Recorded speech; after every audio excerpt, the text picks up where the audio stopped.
heard a lot of stories about Dr. Meadors. They were all like stories of fear. He's definitely been the topic of many student conversations. The unanimous understanding that Dr. Meadors is one of the hardest professors in the seminary. I think that most other students have been petrified of him at one time. I was kind of looking forward to it because I heard he was a drill sergeant, which is what I needed for Greek. We drink a lot of coffee due to Dr. Meadors. A lot of students will come out, really stressed over our Greek exam. Like you knew his bar was so high. Serious homework professor, which he was. The healthy amount of fear. To hear students either talk about how difficult the class is or, how much homework or work they have to do. Maybe up, all night trying to study for it. That when I hear students say about how difficult Greek is, I say, well, that's because he loves you. It's a tough love, but it's a fierce love, and it's a real steel kind of love.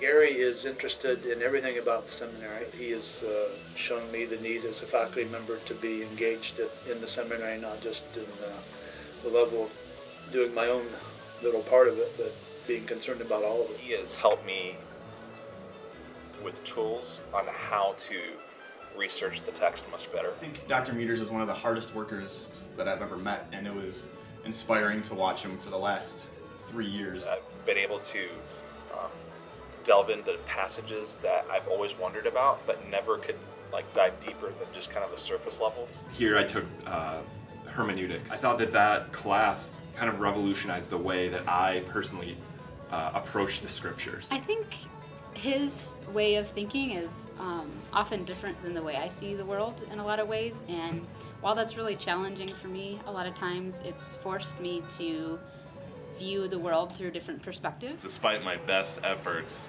that passion for the Greek text just, he gets it into you, and you never know how it happens, but it does. So although I'll claim I'm not a Bible scholar, I think Dr. Meadors probably helped me try to become one of these. Have a higher and an elevated perspective of the Word. Faith in us ended up teaching me how much I could actually do. I feel privileged to have had two mentors in my life.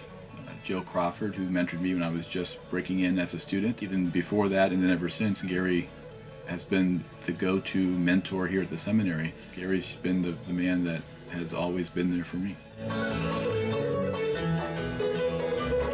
The way in which, when I've been teaching New Testament studies 2 and 3, I have students who have been exceedingly well prepared, because he has done a fantastic job of teaching beginning Greek and exegetical methods. I think that all of us enjoyed spending time with him and hanging out with him in the hallway. No matter what, I have never seen a student that doesn't respect a man. He really brings out the best. I've also seen that he really loves his students, and that's, I think, why he has such high standards. When we walked out at the end of the semester, we really learned a lot. That overall standard of excellence that he brings to the classroom is something that a lot of students pick up on.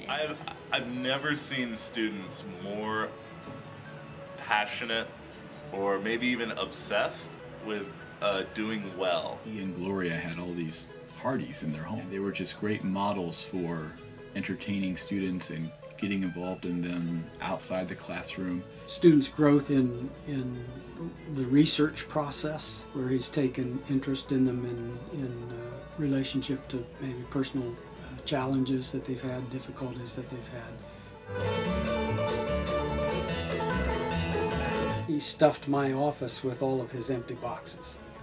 Gary and I talked together at Grace, and we had a bluegrass band. But we just had a lot of fun playing hillbilly music. Once we were rooming together at an SBL meeting. 1 second Gary is talking, and the very next second he goes from talking into...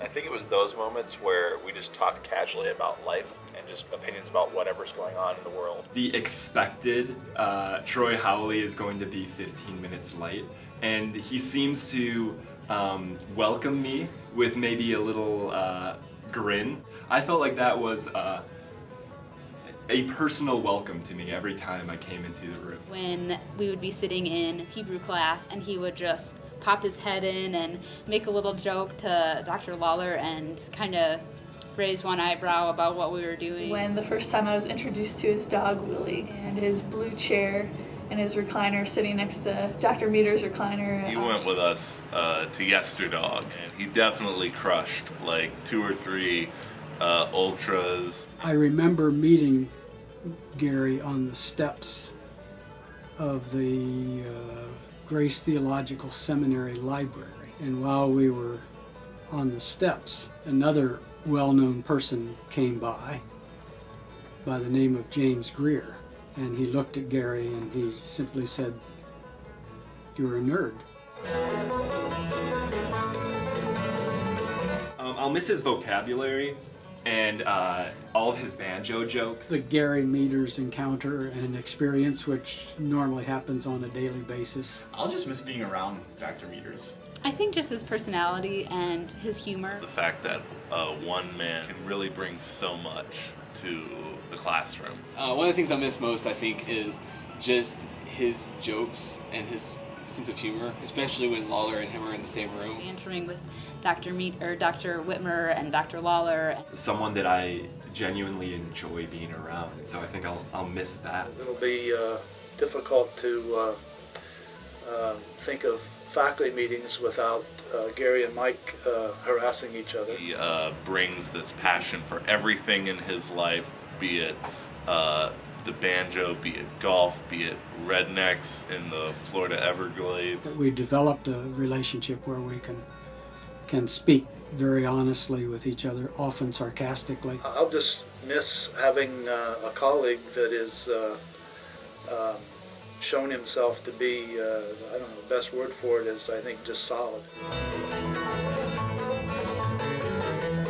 You don't have an impression, you don't have an opinion unless you have a doctorate. Don't bifurcate the biblical text. Bifurcate. Bifurcate.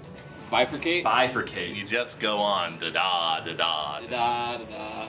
La-da-da-da. Da-da-da-da-da. Da-da-da-da-da-da. Da-da-da-da-da-da. Reading the Bible in English, it's like kissing your wife through a veil. It's the same woman, but it doesn't have the same smack. If you don't read, you don't have anything to say. You don't have an opinion until you've read a lot. Holy Spirit is like an Almond Joy candy bar that it's indescribably delicious. And there's something mysterious about it that you just can't wrap your mind around. You know, a lot of students have found it really useful to go to Kinko's, and you can shave off the binding of your book, and that way you can open it and it doesn't crease. You know the difference between American pastors and European pastors?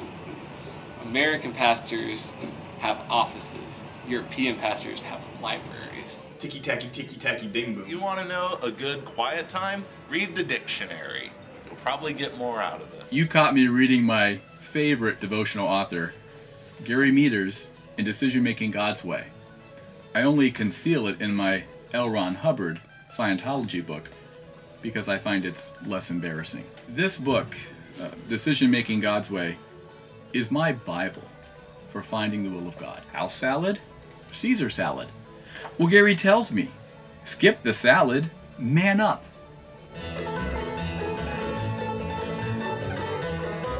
Only that I hope you have tons of papers to grade as you sit by your pool in Florida. After watching Gary methodically plan his retirement over the past couple years, I've concluded you really can't trust anything in here. Would you take Finding God's Will advice from someone who decided to retire to Florida just as the economy was tanking in Florida? Fairways and greens, buddy.